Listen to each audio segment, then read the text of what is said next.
So defining postmodernism, it's not necessarily the easiest endeavor. In many ways, postmodernism has been defined as more of a mood as opposed to an organized movement. Postmodernism in its strictest sense can be thought of as a retaliation or perhaps a response to modernity. The modern movement essentially started in the 19th century and into the early 20th century. And it was characterized by essentially the belief or the conviction of men that through inductive thinking and human reasoning alone, that all objective universal truth could be attained. It's really this truth that postmodernism attempted to buck. Postmodernism began in the arts. It began in architecture, began in literary criticism, began in various artistic ventures and things.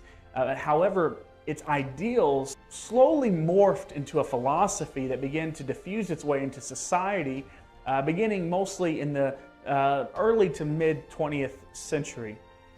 And the postmodernist can essentially be characterized by a few things. The first thing is he can be characterized by skepticism, irony, a general distrust of organization, meta-narratives, ideologies, and especially any claims to universal objective truth. In fact, they will always buck any objective notion of reason, human nature, universal truth, morality, and absolute truth. And that's quite strange but to the postmodernist, truth is not something that can be found, it's something that is made. It's something that is constructed by some sort of social class. And to the extreme, they believe that all truth is socially constructed to protect them that are in power.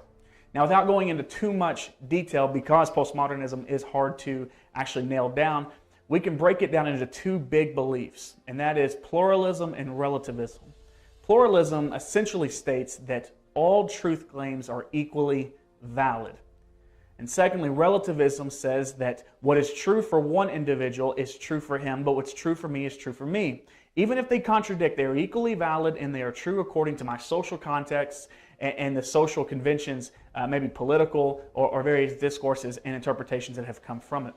And it doesn't take a theologian to realize that this has huge consequences when confronted with Christianity. Christianity believes that Jesus Christ is the way, the truth, and the life. We believe and we preach that the truth can make men free, and we believe that God's word is truth.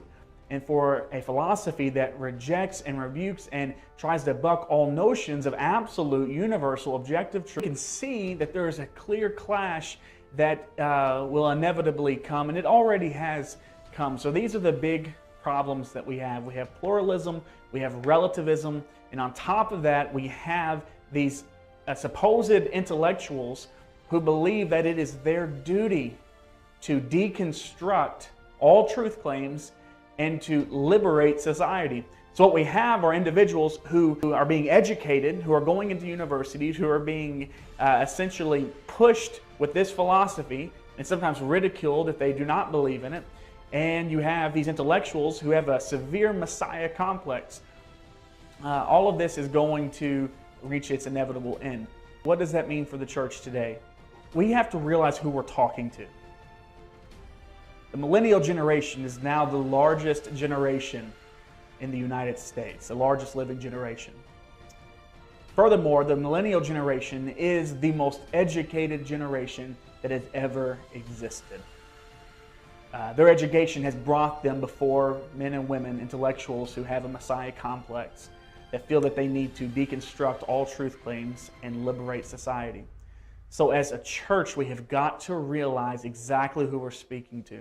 And these individuals have questions. And guess what? That's okay.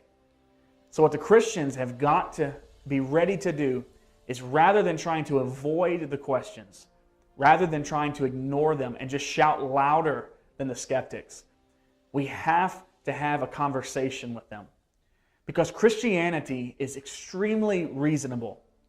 Believing in God is extremely reasonable. The gospel, the death, the burial, and resurrection of Jesus Christ is extremely reasonable. But it is the responsibility of the Christian and the church to educate themselves, to be able to have a conversation with the society that God has given us the responsibility to witness to and to proclaim the gospel. So postmodernism is pluralism and relativism. What's the big deal? The big deal is that it's really made its way into society in an unprecedented manner. And what do we do now is we have to educate ourselves in order to meet this head on.